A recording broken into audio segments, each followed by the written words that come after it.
Bienvenidos a una nueva edición de Sí o No, un podcast de cine. Estamos acá después de algunos días, después de algunas semanas que bueno, estuvimos un poco inactivos, pero estamos volviendo a la actividad. Como siempre, acá quieres hablar Martín Imer, junto a Seba Lazarte. Seba, ¿cómo andás?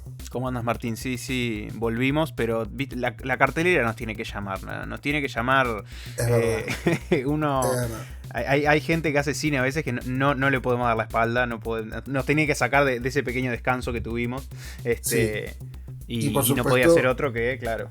exactamente, no podía ser otro que Martin Scorsese, un director que, bueno, me parece que ya estaría bueno primeramente, porque nunca lo tuvimos en el podcast a Martin Scorsese, entonces estaría bueno ya empezar un poco descartando lo que son películas que nos gustan, películas que no nos gustan de Martin Scorsese, para llegar al nuevo estreno de hoy.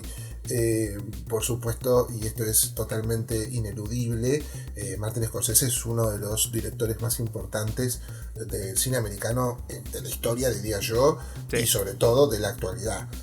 Un director total que ha cambiado la cara del cine americano, le ha dado desde su independencia, luego también con su juego constante con los estudios, pero siempre manteniendo una identidad y manteniendo un estilo. Luego también, bueno, su enorme lucha por la preservación del cine, no solo de las salas, sino también de las películas, todo su trabajo bueno, de conservar películas, de invertir para que las películas estén bien proyectadas. Eso me parece que ya es un trabajo superlativo, pero además se trata de un director muy bueno que también, ¿no?, ha cambiado la escena del cine norteamericano desde hace 50 años y hasta el día de hoy sigue marcando una presencia importantísima, ¿no? Me encanta eso que decís justamente, qué importante es tanto en pantalla como por fuera, ¿no? Cómo tiene un montón de historia y momentos importantes donde ha cambiado ciertas cosas y donde al día de hoy todavía es increíble que sea un director con tanta carrera, con tanta historia, con tanto cine, y que es él en realidad el que tiene un vínculo muy grande, por ejemplo, con el cine en streaming, por ejemplo, porque en realidad son esas empresas las que han producido sus últimas dos películas, que son películas que uno pensaría que son imposibles de producir hoy, cómo se engancha justamente al tren del futuro, pero para hacer cine un poco del pasado. Sí, Entonces, y bueno, ha tenido un montón de comentarios y menciones, me parece, en lo reciente sobre un montón de aspectos del cine, y me parece que está bueno, ¿no? Qué importante, porque a veces podés tener una carrera fantástica, puedes ser un director genial, pero qué bueno también tiene un montón de huella en lo que es la historia, en lo que son las cosas actuales también, ¿no? No se queda callado, digamos, en ningún aspecto. sí, sin dudas. Y bueno, eso también se ve traducido en lo que es el cine, ¿no? Lo que es toda su filmografía. Es una filmografía que, como bien les comentábamos, empezó hace ya muchísimos años. Es un director que arrancó en la independiente, ¿no? Puramente en el cine independiente de los años 70, por ahí. Sí, principio de Empezó a 60, últimos, sí, final de 60, perdón. finales de 60 con su primera película, que es Who's That Knocking at My Door, y luego en realidad lo que es el primer gran cine de él empieza con Mean Streets, con Calles Salvajes, una película que ya mostraba mucho de lo que él quería hacer. Eso fue por un consejo, un pequeño detalle, una trivia cinéfila. Eso fue por un consejo de John Cassavetes, el gran director independiente, que después de que hizo Boscas Berta, le dijo: muy bien, invertiste todo este tiempo en hacer esta película, perfecto, ahora andá y haz algo que te importa un carajo. Y fue e hizo Calles Salvajes, que ya tiene lo que hoy ya me parece que se reconoce como los puntos clave en la filmografía de Scorsese, ¿no? Sí, sin duda. Un retrato en donde se cruza el retrato familiar, el retrato de amistad con el submundo criminal. Después, bueno, comenzó a alternar un poco una filmografía que ya desde sus comienzos era bastante variada. Alicia ya no vive aquí, Taxi Driver, Nueva York, Toro Salvaje, El Rey de la Comedia. Un montón de películas, por supuesto, que sin dudas marcaron ya un estilo a seguir y una gran carrera. Me gustaría preguntarte ya para más allá del repaso, que me parece que es más interesante, más que decir nombres, decir qué es lo que nos gusta de él. Cuáles son las películas que nos gustan. Me gustaría que vos me dieras un top, o lo que, o no sé si un top, pero películas que te vengan a la cabeza que digas, estas son las que más me gustan. Yo tengo que, capaz que, no creo que esta sea una opinión controversial de ninguna manera, porque tiene una carrera muy buena y me parece que uno se puede aferrar a las películas que cada uno le guste, ¿no? Pero a mí me interesa muchísimo más el Scorsese, llamémosle reciente, o sea, últimos 20, 30 años, que el de los principios, en realidad, donde muchos creo que tienen un poco los clásicos. En realidad, Sí, Taxi Driver es una sí. película, por ejemplo, que es un clásico tan, no sé, es una película que ha salido en tantas tertulias, ha sido comentada tantas veces, ha sido parodiada, ha sido copiada. Es como una película como que, o sea, yo no la voy a cuestionar y me parece una muy buena película. Ahora, lo que me pasa un poco con sus primeras películas, o quizá las más comentadas, que es también como entré a su cine, ¿no? Viste, uno, no te voy a mentir, yo la primera película que vi de él, cuando empecé a repasar su carrera, fue Mean Streets. No empecé por el principio, digamos. No, obviamente. Claro, fui a ese lugar, ¿no? Donde yo creo que estaba, viste, ese Scorsese que me gusta, el crimen, o sea, como lo obvio. Y me encuentro que, claro, me interesa muchísimo más lo que pasa más adelante, donde no desaparece todas esas cosas obvias que a veces uno piensa con Scorsese, pero donde me parece que hay intereses y cines, no sé, a veces mucho más profundos, a veces mucho más interesantes, a veces mucho más ambiciosos. Obviamente son películas que la carrera previa digamos, le permitieron hacer, ¿no? Pero lo que te digo, me interesa mucho más en lo reciente. Quizá Sí, también porque las viví, ¿no? Ir a ver una película nueva de Scorsese sí. y encontrarte a veces con obras maestras, porque tiene obras maestras Películas recientes. fenomenales. Sí. Entonces me pasa eso. Si pienso en películas preferidas, a ver, voy a hacer un repaso, voy a intentar ir un poquito... Es un repaso mental. Claro, sí. Supongo que, por ejemplo, lo más viejo capaz que se me ocurre, diría que Goodfellas es como un clásico y a la vez me encanta, la verdad la disfruto mucho. Pero después me voy a otras películas. Me encanta El Aviador, me parece muy buena. Adoro La Isla Siniestra, que es algo que nunca pensé que haría, por ejemplo. Me fascina El Lobo de Wall Street.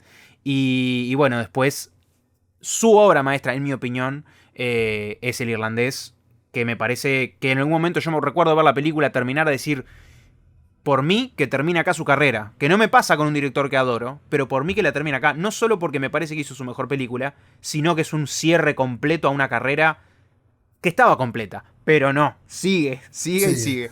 sí. Así por arriba se me ocurre eso, pero estoy seguro que vos tenés otros títulos. Sí, yo tengo 6 títulos. Seis Dale. títulos que el otro día los compartí en mis redes y te los compartí a vos y tenía varias opciones diferentes a lo que es lo tradicional.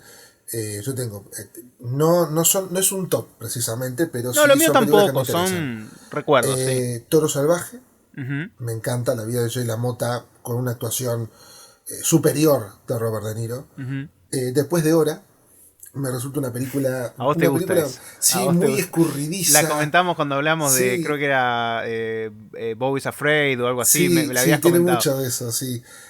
Bueno, después La Última Tentación de Cristo y Silencio me parecen películas Sí, para, muy bien. sí, muy buenas y sobre todo para quien tiene un pasado con la religión, un presente con la religión, me parece que son películas capitales.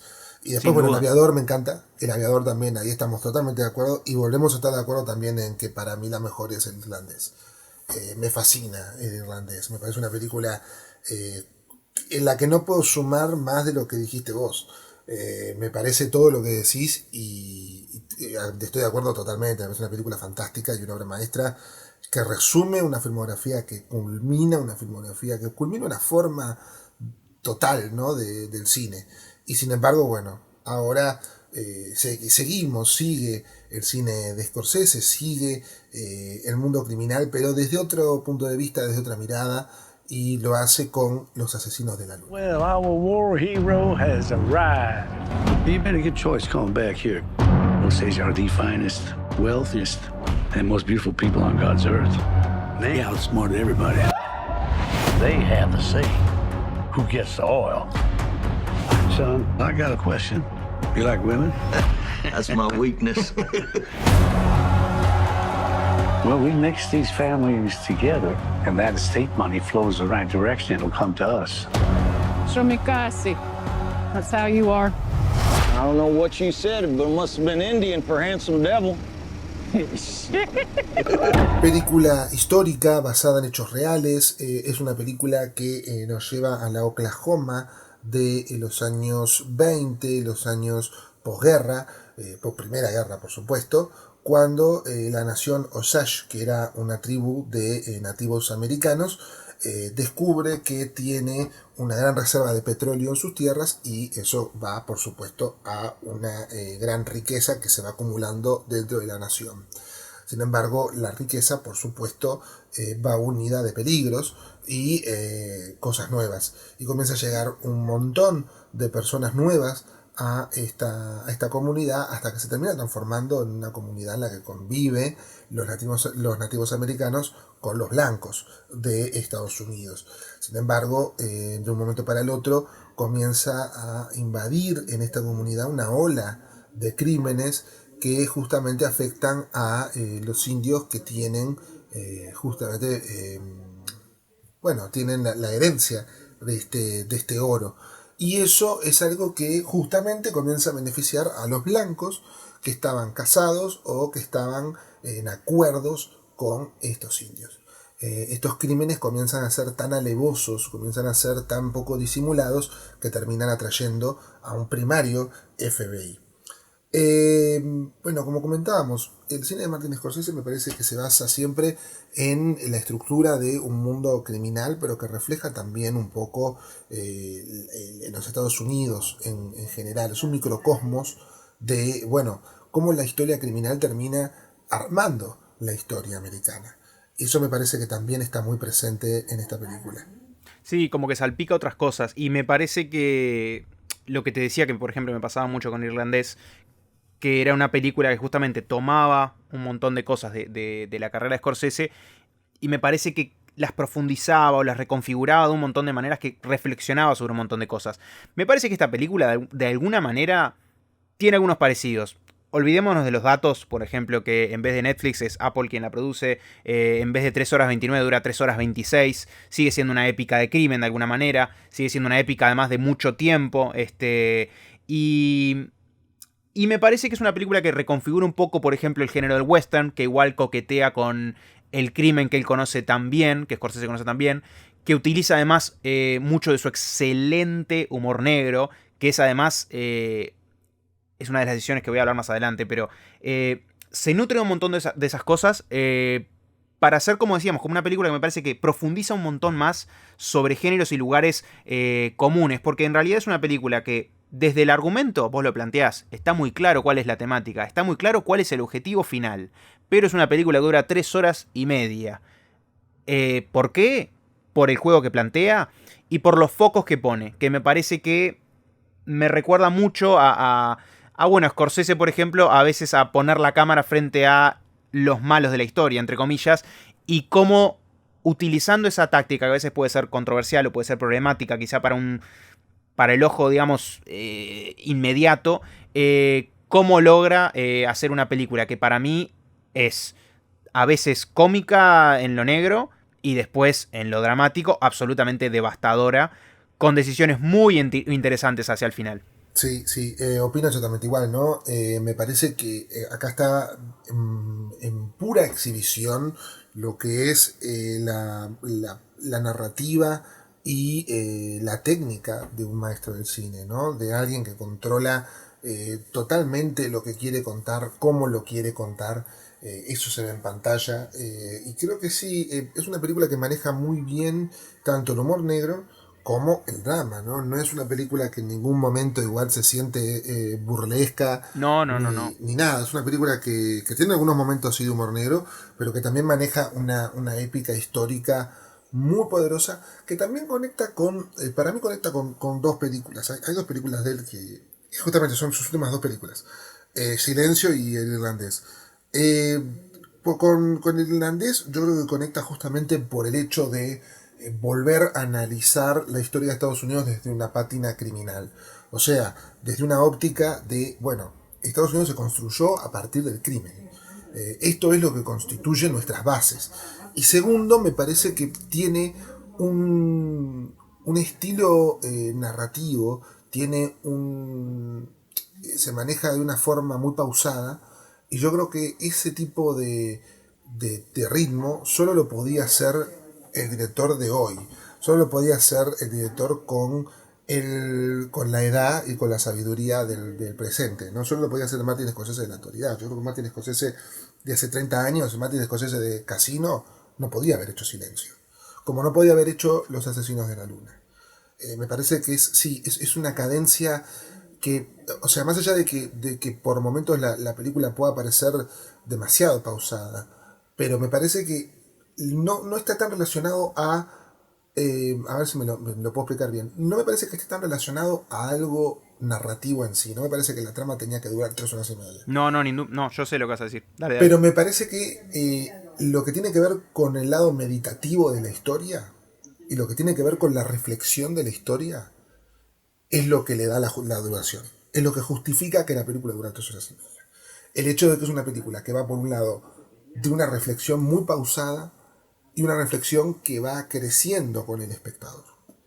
Y ese tipo de meditación sobre el mal y esa meditación sobre los extremos del salvajismo por el capitalismo, el extremo del salvajismo por pertenecer a una clase social, el extremo del salvajismo por el odio, por el racismo, solo lo podés lograr realmente cultivando esa semilla en el espectador. Y esa semilla no la vas a cultivar en 2 horas. La vas a cultivar de una forma muy pausada a lo largo de 3 horas y media. En 3 horas y media que aparte a mí me impactaron porque no tienen los efectismos típicos de Scorsese. Que incluso el irlandés los tenía muchas veces. El irlandés muchas veces tenía un lenguaje visual más acelerado, más vertiginoso. Tenía incluso todas las codas visuales del cine de Scorsese. Yo me acuerdo de esos momentos geniales que mostraba a los criminales y te mostraba tipo como que hacía una pantalla de qué le pasó a cada uno en el mismo segundo, ¿viste?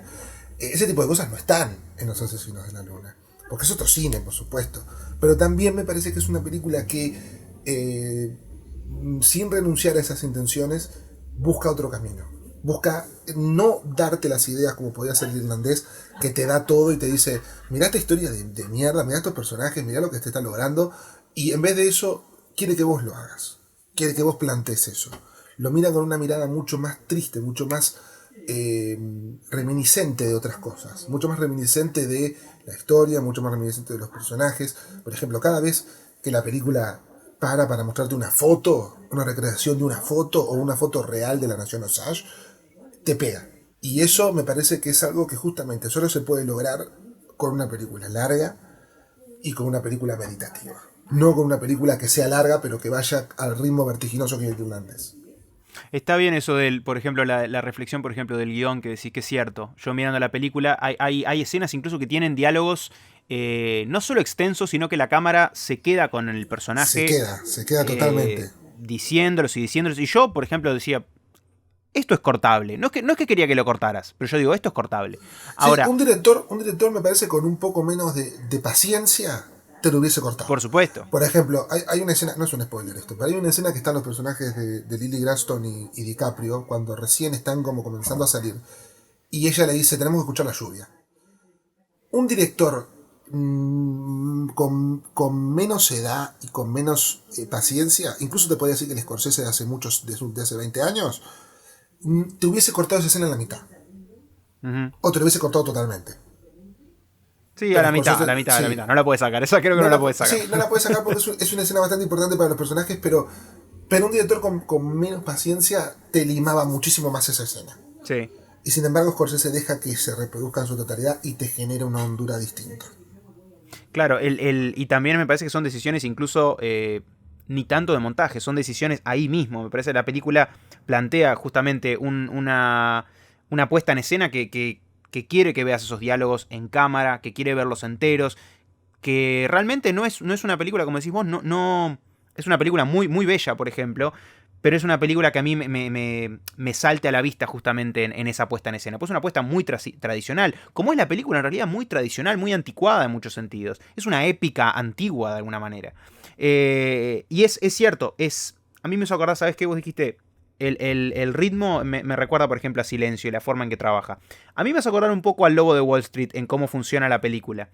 En la decisión que toma el guión en realidad, de ver a quién seguimos, de cómo somos cómplices de ciertas cosas, aunque la película nunca quiere que nosotros perdonemos de alguna manera al personaje que vemos, pero tiene la chance, por ejemplo, podría enfocarse en otras cosas la película, está muy claro que podría. La película no lo hace, se queda las 3 horas y pico con ese lugar, con ese personaje, para después llevarnos un final que de alguna manera reconfigura un poco todo lo que vimos y hace que nos golpee de una manera que ya sabíamos, pero para mí nos golpea muchísimo más. Sí, aunque no sé si vos, me parece que vos sos medio alejado de las redes sociales, no sé si... Sí, en este momento no estoy, pero decime. Pero hay mucha controversia también con por qué poner al personaje de DiCaprio. Yo sabía que iba a pasar, pero me pasó con Irlandés algo similar, pero no, pero sí. Y por qué no sentar toda la película en ella. A mí me parece que justamente el efecto es ese que vos mencionás, ¿no?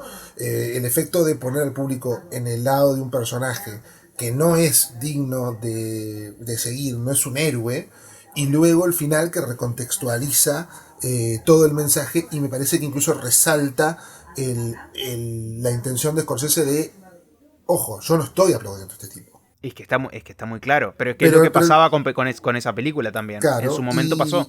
Claro, y lo que me parece incluso es que se genera una dinámica muy interesante con un personaje totalmente ambiguo. Es un personaje muy, muy interesante el de Leonardo DiCaprio en esta película. Es un personaje que justamente la película en ningún momento justifica, ni en ningún momento está de acuerdo, pero sin embargo es una película que deja que el personaje se exprese de cierta forma, ¿no? Sí. Que el personaje muestre cuáles son sus ambivalencias, ¿no? Como un personaje que puede decir te amo, después también te hace daño. Eso me parece. Y cómo los dos pueden ser creíbles y los dos pueden ser mentira también. Porque me parece que es eso. Bueno, ahora vamos a hablar de DiCaprio, pues es imposible no mencionarlo. Pero justamente es ese personaje también que es tan interesante para la historia que se cuenta. O sea, la historia de América, de Estados Unidos de alguna manera, es algo. Todo, y ni siquiera la historia de América, me parece que es un tema de la historia de la humanidad. La persona que te. Voy a decir una palabra un poco fuerte, pero la persona que te va a hacer mierda, no te va a hacer mierda, te va a decir, te voy a hacer mierda, te voy a romper las piernas. No, la persona que te va a hacer mierda seguramente te va a abrir los brazos y te va a decir, qué buena gente que sos. Te va a dar un abrazo y después te va a apuñalar por la espalda. Claro. Y eso es lo que me parece que está en el Irlandés con la muerte de Hoffa. Fue exactamente eso. El tipo que era el mejor amigo le dijeron, mira, tenés que matarlo. Y bueno, pero no te mato diciendo te voy a perseguir por las calles. No, te voy a traer a mi casa, te voy a dar un abrazo y te voy a decir, ¿qué te pasa? ¡Pum! Te pego un tiro. Y eso es lo que eso es lo de Scorsese en sus últimas películas. Y coincido con esa visión que se está teniendo mucho en internet. Y me parece que es válida en esta película también. Y me parece que por eso también se busca este punto de vista. Porque es una visión totalmente desencantada, pero a su vez muy certera del mundo. Es una visión que esquiva totalmente el maniqueísmo. Porque acá podía ser tremendamente fácil ir a un punto maniqueo de, bueno, ella es una pobre chica que se casa con DiCaprio. DiCaprio es un personaje secundario, pero que todo el tiempo están cosas raras. Ella va tipo como yendo en el barrio y viendo cómo mueren todos sus amigos. Y DiCaprio cada vez se pone más truculento, ¿viste? Y se pone cada vez más retorcido. Es que perfectamente podías haber hecho una película así y te duraba 1 hora y media y te contaba la misma historia. Pero no te la cuenta con esta profundidad, con estos matices, con esos claroscuros de personajes. Me parece que, o sea, más allá de que el personaje de ella es muy bueno, no me parece un personaje de repente tan interesante narrativamente, ni un personaje que podía llegar de una forma tan dolorosa a la idea que quiere mostrar Scorsese, que me parece que es esta. Me parece que es, las personas pueden ser capaces por codicia, por estupidez, o por maldad pueden ser capaces de destruir una comunidad entera, de un genocidio. Y lo pueden hacer con una sonrisa. Eso me parece que es lo terrible. Y a eso me parece que va esa decisión de cambiar el foco y centrarlo en los hombres blancos. En los dos hombres blancos, que no son ningunos buenos. Y la película en ningún momento quiere destacar eso, no lo dice DiCaprio es bueno, o ni siquiera cuando aparece el FBI, Jesse Plemons, ni siquiera tampoco es tipo, Jesse Plemons es ahora el macho de América, es Clint Eastwood, ¿entendés? No es que ahora Clint Eastwood va a venir y va a comenzar a los tiros y se soluciona todo. Me parece que las soluciones también son complicadas y son complejas y en cierto modo también son muy frustrantes. Entonces Claro. no hay forma de mostrar esta película en el que haya una heroína y hayan 80 malos y todos los malos al final vayan a la cárcel y mueran y ay, qué horrible. Me parece que el mundo es más complejo que eso. Es que no logras nada con eso. No transmitís Claro. nada. O no transmitís nada más que lo que podés leer O en no el argumento. y mira, voy a decir una cosa polémica. Hoy estoy polémico. Hoy estás Pero me polémico, parece que Hoy estás no- polémico. Sí, pero me parece que una película así no transmitiría nada a la gente que no está convencida y va a ver una película convencida. Que eso es lo que me parece que hoy abunda mucho en el cine. Que son las películas que le hablan a la base de convencidos. En general, Sí. de cualquier tema. De cualquier tema social que sea relevante, siempre hay películas que de repente le hablan a los convencidos. O sea, no buscan hacer una discusión general, sino que van y Quieren dicen, escuchar lo que ya saben al entrar. claro, entonces, yo creo que una película así, que es lo que se queja un montón de gente, es porque justamente iría a esa base. Sería esa la gente que salió diciendo, qué película importante, que abre debate a la discusión. Es que yo tengo una escena donde pensé exactamente eso mismo que vos. Hay una escena, voy a decir a la mitad porque la verdad que no sé a qué punto de la película está, donde hay una discusión justamente entre DiCaprio y ¿cómo se llama la actriz? Porque la verdad Y que no. Lily Gladstone. ¿Cómo Lily- es? Lily Gladstone. Lily Gladstone. Hay una discusión muy fuerte entre ellos dos, donde DiCaprio es bastante más violento. Es una escena horrorosa. Es una escena que justamente dije, esta película podría ser esto y nada más. Podría ser esto durante 2 horas, porque lo hemos visto, y quedaría bien claro, blanco y negro, está todo clarísimo, no tiene vueltas ninguna. Es una escena bastante aislada porque no se repite de esa manera más adelante en la película. De otras maneras sí, pero en ese punto de el grito, la escena clásica de te la pongo en la pantalla de los Oscar para cuando nominen a DiCaprio, ¿viste? En ese plan, no hay más de eso. Y la película no solo podía haber sido eso, sino que la película justamente con su duración, uno hasta es capaz de un poco, hasta olvidarse un poco esa escena.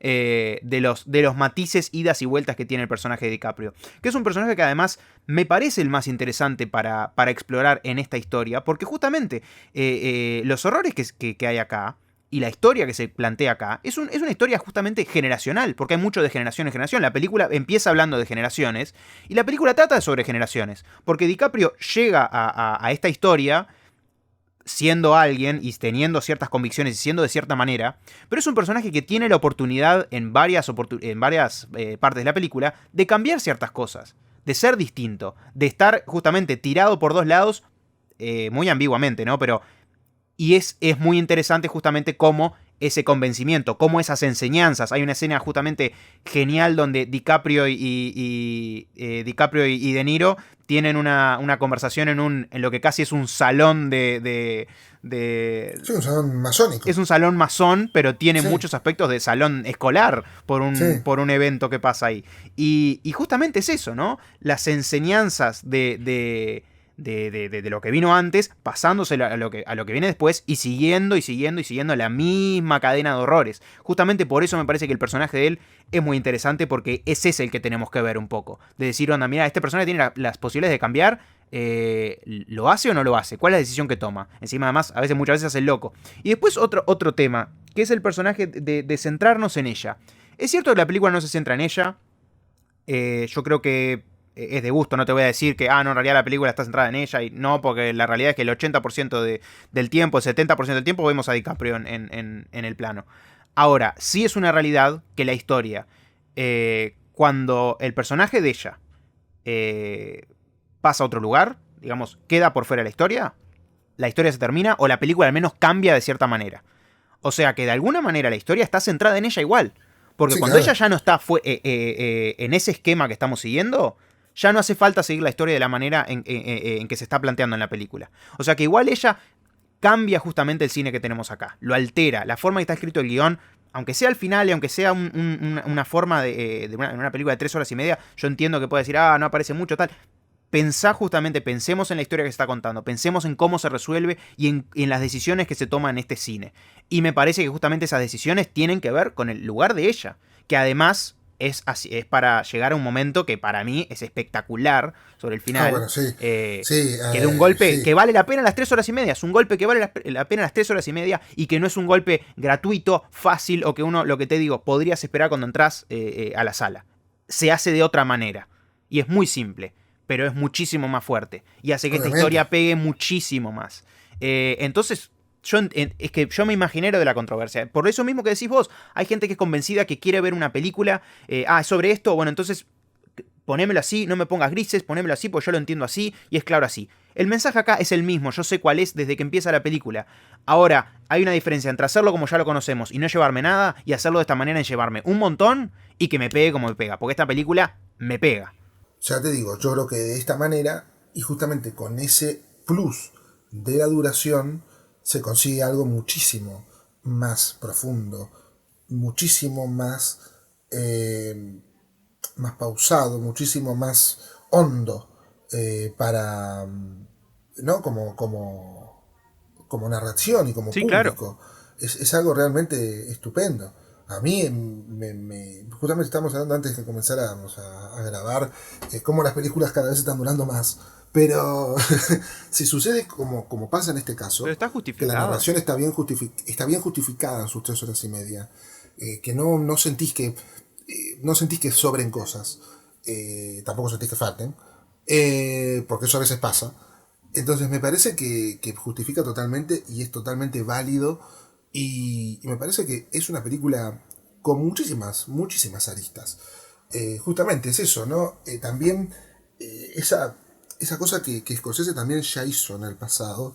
Ya hizo, bueno, contemporáneamente en El Lobo de Wall Street, pero también situó sus películas en el pasado para hablar de lo mismo, como pasó con Pandillas de Nueva York. Pandillas de Nueva York, una película que incluso iba al presente sobre el final. Sí, que justamente iba. Y en un momento yo hasta pensé que esta película iba a ir por ese camino también. Pensé que iba a terminar en el presente. Bueno, el irlandés también llegó a hacer algo similar también. Sí, tenía el irlandés ahí... también. El irlandés poquito fue toda a poco, la historia, iba lento, pero llegaba también. Y fue toda la historia del siglo XX hasta terminar en la actualidad. Pero lo que ocurre, me parece, en todas estas películas, es justamente volver al pasado para contar por qué hoy el país está así. Uh-huh. ¿Tá? Y eso me parece que es algo que también es válido de entender y de ver. No es una película que me parece que cuente esta masacre y esta tragedia por el simple hecho de contar algo y que quede en eso, ¿no? Que quede en una aventura de el FBI y todo lo que pasó. Me parece que es una película que habla del presente con muchísima, pero muchísima relevancia. Todo lo que tiene que ver con las diferencias, como te decía, sociales, las diferencias raciales, las divisiones, justamente la forma en la que unos se aprovechan de otros. Todo eso me parece que habla de una relevancia de por qué hoy Estados Unidos sigue siendo un país que no encuentra la paz social. Cada vez está más dividido, cada vez hay más discursos de odio. Y eso me parece que la película va sin atenuantes, va a hablar de esa realidad y es muy, muy interesante. Y justamente en eso también van lo que es la línea de interpretaciones, ¿no? Sí, que me parece que es algo que tenemos sí. que detenernos particularmente en eso. Es que yo pensaba cuando vi la película, tipo, ¿qué fue el último que hizo DiCaprio igual, ahora que pienso? Antes de... DiCaprio hace mucho que no hacía nada. Fue... No, con Tarantino, 2019. Sí, Eras una vez Once en Upon a Hollywood. Time, supongo. Sí, eso fue lo último, es verdad. Porque capaz que hizo algo más, la verdad que no lo recuerdo. Pero es como alguien que de alguna manera, más si lo juntás con Scorsese, es como uno que ya asume, ¿viste? Yo ya sé lo que de alguna manera voy a ver. Y sé que va a ser tremendo. Y lo mismo me pasa un poco con De Niro, quien es un actor que uno puede verlo a veces en películas menores, puede verlo, como a veces decimos, jodiendo, cobrando el cheque, que está perfecto, que es lo que hay que hacer, está bien.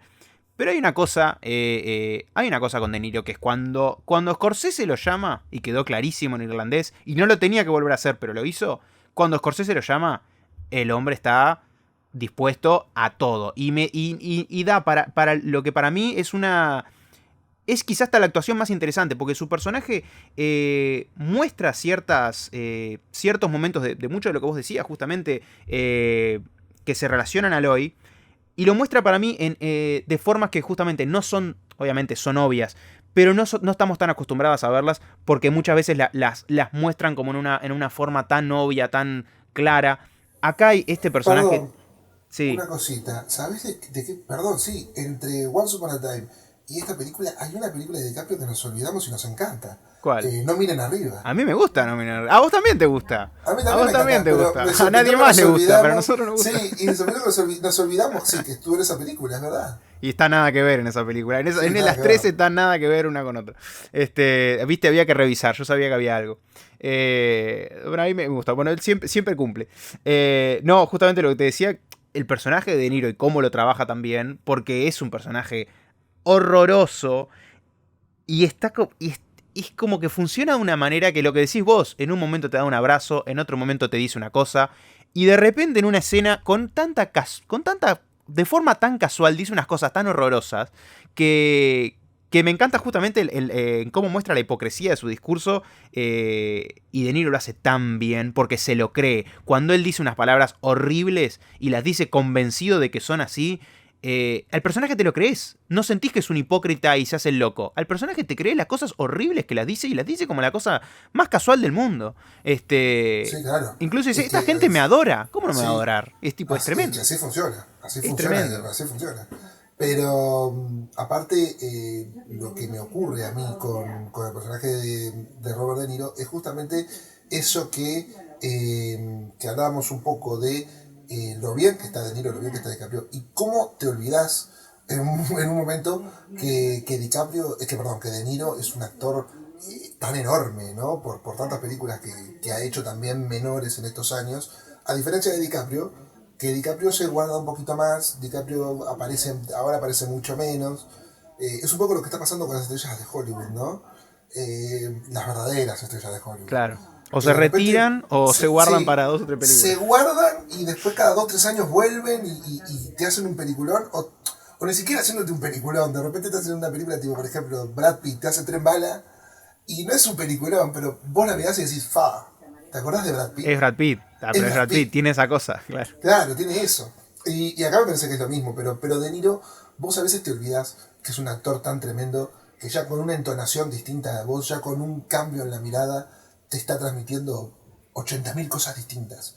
Y me parece superlativo el trabajo de ambos y también el trabajo de Lily Gladstone. Por supuesto. Que Por supuesto. es el centro emocional de la película. Porque si ellos funcionan de un modo que se vuelve cada vez más siniestro y se vuelve cada vez más descorazonado, lo de ella justamente cada vez se vuelve más corazonado. Es un personaje que empieza de una manera muy distante, incluso para el espectador. Vos decís, qué raro personaje, qué personaje que no muestra nada de sí misma. Y mientras va progresando la película, se va abriendo, justamente como una flor, se va abriendo de una manera muy, muy emocional, muy sensible. Como que cada pétalo de ese personaje es un nervio. Y cuando llega justamente a esa escena que mencionás con DiCaprio, no solo te justifica las 3 horas y media, sino que yo creo que esa escena, no sé en qué categoría la van a ubicar en los Oscars, pero es una escena digna de que la pongan y es una escena digna que gane. Claro. Es que justamente es un trayecto hacia ese lugar. Es un Es un personaje trayecto además hacia ese lugar. que me interesa cómo, pasada la primera mitad, pasada la primera mitad, la segunda mitad, ella empieza como a ser mucho más vocal en cosas que al principio vemos en su rostro, por ejemplo. Me parece que es un personaje que se entiende mucho porque en realidad es un personaje más bien silencioso, es un personaje muy de roca, o al menos no lo lográs calar del todo, pero en realidad lo entendés completamente. Sí, es un personaje de expresiones. Totalmente. Y que es devastador que tenga que ser así. Justamente es un personaje que no puede ser vocal. Justamente por eso. Porque al ser vocal puede ser un peligro para ella, que es lo que pasa a medida que pasa un poco la película. Es un personaje que se va abriendo, que se va cambiando porque no tiene opción, pero igual nunca cae en una vez más, en lo obvio. No cae en una víctima absoluta, no cae en un llanto, no, es un personaje que para todo lo que le pasa y cómo le pasa, me parece que es muy interesante cómo funciona y no deja de ser desgarrador todo lo que le pasa. Por un hecho también muy sencillo, la tragedia india fue silenciosa. Claro, el genocidio indio fue bien. silencioso. El genocidio indio en Estados Unidos fue silencioso. Y los que se podían defender los mataban. Y lo que pasó fue eso. A ver, y que vos hagas hoy una película reivindicadora, por ejemplo, si quisieran hacer eso, si quisieran hacer una película en la que ella es la heroína de la película y termina como Once Upon a Time in Hollywood, ella matando a todos. Claro, Django. Claro, o una Django, justamente. Se perdería lo que me parece que es lo más valioso y lo más demoledor de la historia, que es que esta fue la realidad. Esta fue la realidad. La realidad fue de un pueblo originario que terminó siendo masacrado por los intereses y la avaricia de hombres blancos. Es así. Y lamentablemente, ¿cuál fue la historia dominante? ¿Cuál fue la historia cantante durante años? Los blancos. Fue la historia dominante por 100 años, la historia de los blancos. Hoy Scorsese está desde su lugar tratando de poner un manto de realidad y decir, sí, esta fue nuestra historia, esta fue nuestra triste historia, que banalizamos también, que la hicimos una especie de, una especie de historia de terror absurda. Eso fue lo que nosotros hicimos. Y es nuestra culpa. Eso es lo que Scorsese hace. Y eso es lo que crea poniendo a estos hombres en el medio de la acción. Que para mí no se hubiese logrado si no hubiese estado de esta forma. Claro. También por eso también está tan bueno que me parece una película que reconstruye un poco, no es un western, pero es un western. Claro, género que justamente... Sí. A mí, yo como soy medio purista del western, no la veo como un western. Yo entiendo que no, pero ¿sabes qué pasa? La llegada del automotor... Ya sé, ahí se termina. Western. Ahí se termina el western cuando hay... Que no quita que hay muchas películas que después siguieron la trayectoria del western y son neo-westerns. Para a ver si entiendo. Entonces, Wild Wild West no es un western para vos. ¿Cuál es la de Will Smith? Sí.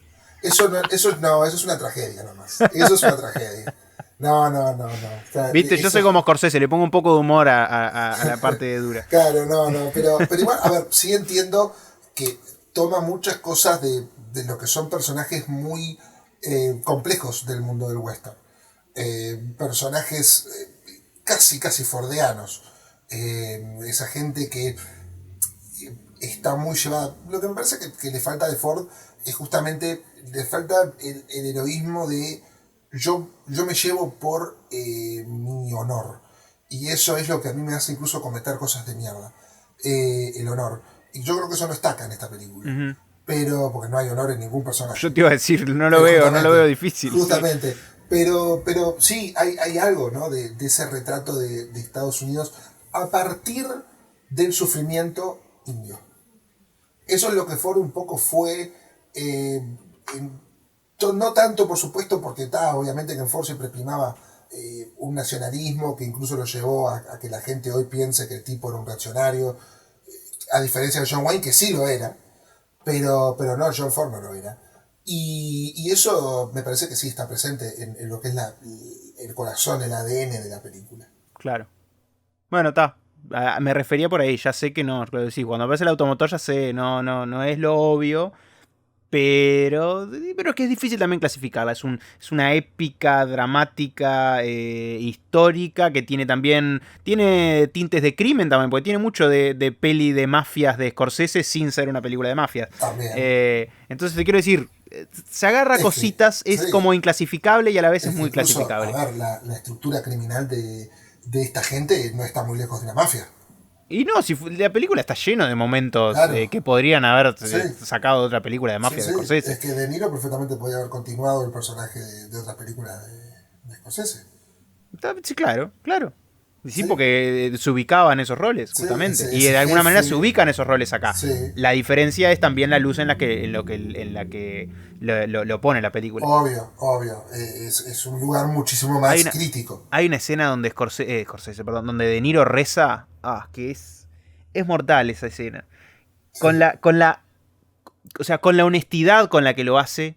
Y el otro personaje que está del otro lado destruido y la hipocresía de toda esa situación. No sé, y dónde están ubicados. Es todo como tan... Es una locura, es una locura. Realmente yo creo que si hay algo que perfeccionó DiCaprio en su carrera, y sobre todo en estos últimos años que aparece menos, es la honestidad de sus personajes. Y me parece que como la austeridad de sus personajes, ¿no? Porque me parece que dentro de todo, más allá de, por ejemplo, es cierto que la caricatura de No miren arriba es un poco distinta, pero de todas formas, cuando había que ser auténtico lo era. Cuando había que, por ejemplo, la escena esa final en la que se mueren todos y no miras arriba, claro. y DiCaprio dice la mejor frase de la película, que es bueno, al menos lo intentamos, ¿no? O una cosa así. Te resuena con la honestidad que no suena el resto de la caricatura. Y me parece que eso es una cosa que él ha ido perfeccionando, y esta me parece que es la película en donde mejor veo esa honestidad brutal de sus personajes, incluso a riesgo de ser personajes hijos de puta que te molestan. Es que justamente en manos de otro, a ver, es un personaje hijo de puta. No tiene vuelta. Claro. No tiene ninguna vuelta, por las dudas, porque alguien le está escuchando, capaz que no es un lo héroe. Reconfigura. No es eso. No es el héroe de la película, DiCaprio. Pero es un personaje con muchísima verdad. Y en esa verdad, por más hijo de puta que sea el personaje, tiene momentos que son honestos, que son... No son ambiguos, pero son como difíciles, o al menos...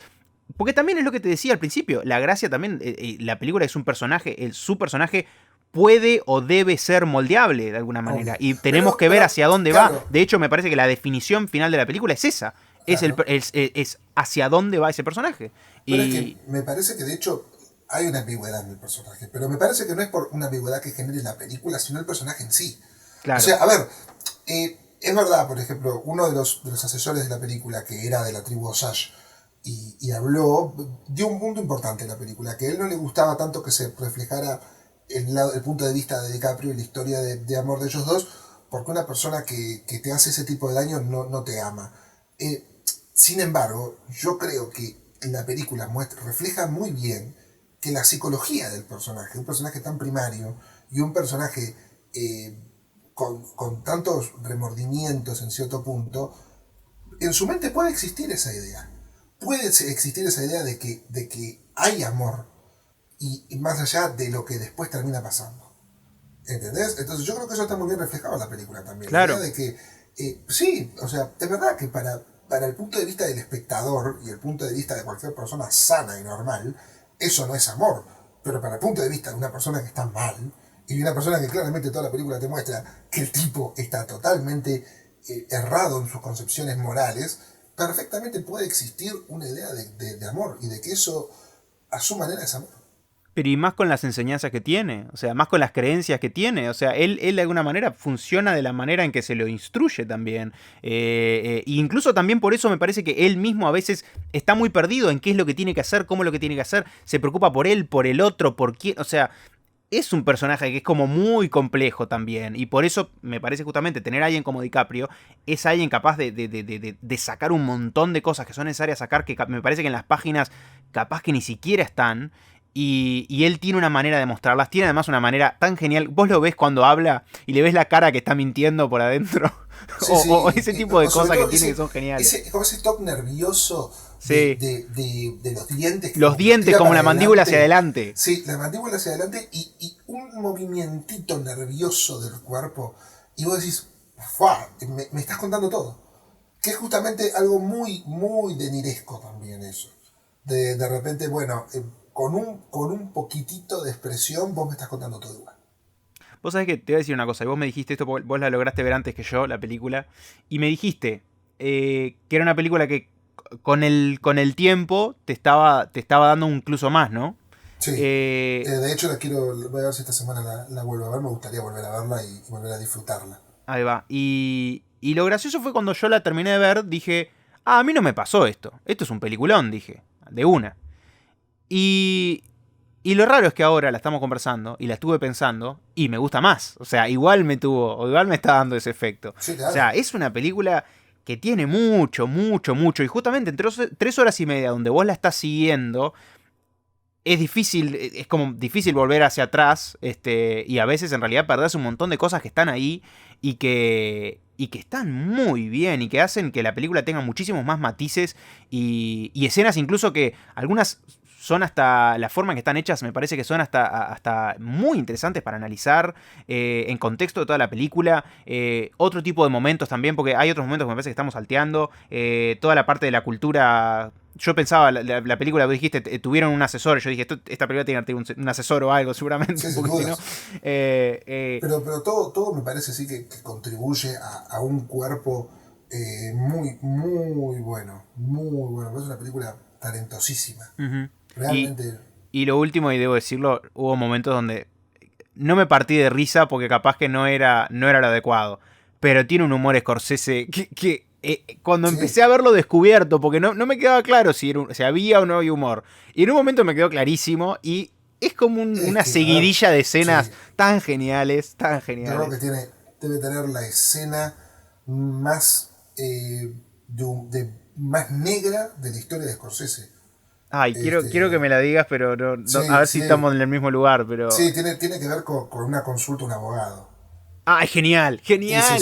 ¡Genial! Debe ser la escena de humor negro más impresionante de la historia de Scorsese. Yo no registro incluso dentro de lo que es ese humor de Scorsese. Es una bestialidad. Está muy presente. Es una bestialidad. No recuerdo algo tan marcadamente negro y tan marcadamente bueno. Y porque aparte te rompe. No estás viendo una cosa totalmente seria y distinta y de repente... Ese personaje que es muy secundario, su naturaleza es todo eso. Su naturaleza es eso, la naturalidad con la que dice unas bestialidades y la naturalidad con que comete horrores. Y para él es la cosa más normal del mundo. Que de alguna manera es un poco la noción de toda esta película. Solamente visto en un personaje que es exagerado, pero también lo vemos con el de Niro desde otros matices. Pero es la gracia de toda la película. La facilidad y naturaleza con la que se cometen horrores y da igual, no importa porque nosotros somos los reyes de esta tierra. Como justamente De Niro quiere que le digan el rey, que eso me mató. Ya cuando escuché eso ya me dio hasta un cacho de humor. Decime tío o rey, le dice. O rey, claro. Y él le dice rey. Sí, y él le dice rey, y eso es lo peor. Pero bueno, justamente porque el tipo impone eso. Es muy y bueno. Ahí me parece que es todo notable. La gestualidad, la corporalidad de los personajes. Todo realmente funciona con una unidad, para mí, increíble. Para mí es no hay ni que decir, no es un sí esta película. Es un gran sí a verla en salas, a apoyar realmente lo que es una película fascinante y aventurarse a lo que es una historia que vale la pena contarse, vale la pena verse y vale la pena analizarla y discutirla a la salida y discutir todos los temas fuertes, todos los temas potentes que Scorsese vuelve a poner en el tapete. Porque trae, lo que decís vos es cierto, trae conversaciones, no es una película, no es fácil de ninguna manera y no tiene que serlo, por eso me parece que es tan interesante. A mí me pareció realmente fantástica, lo que te digo, pienso más y más y más y me gusta más, hablaremos de ella seguramente a fin de año. Y sí, obviamente para mí es un sí. Dijiste Salas, voy a darle un golpe a Netflix, que no tiene nada que ver, pero voy a dar un golpe a Netflix. Cuando hizo El Irlandés con Scorsese, se estrenó, fue muy difícil que salieran salas, se pasó, pero fue complicado. Apple trabaja ahora con Scorsese y la película se estrena, yo creo que mundialmente, ¿no? Se estrena en todo el mundo, y sí. Todavía creo que ni tiene fecha en streaming o no me acuerdo cuándo es, pero no es mañana. No, así hay que estrenarlas. Sí, es una apuesta distinta de Apple que va a continuar porque hay 2 películas más de Apple listadas para próximos estrenos, también con el mismo aparato, que son películas grandes, importantes y que no tienen fecha de streaming, o sea, van a cine y después vemos, que son Napoleón ahora en noviembre y Argyle de Matthew Vaughn en ¿es de Apple también? Sí. No, mira qué bien, no sabía.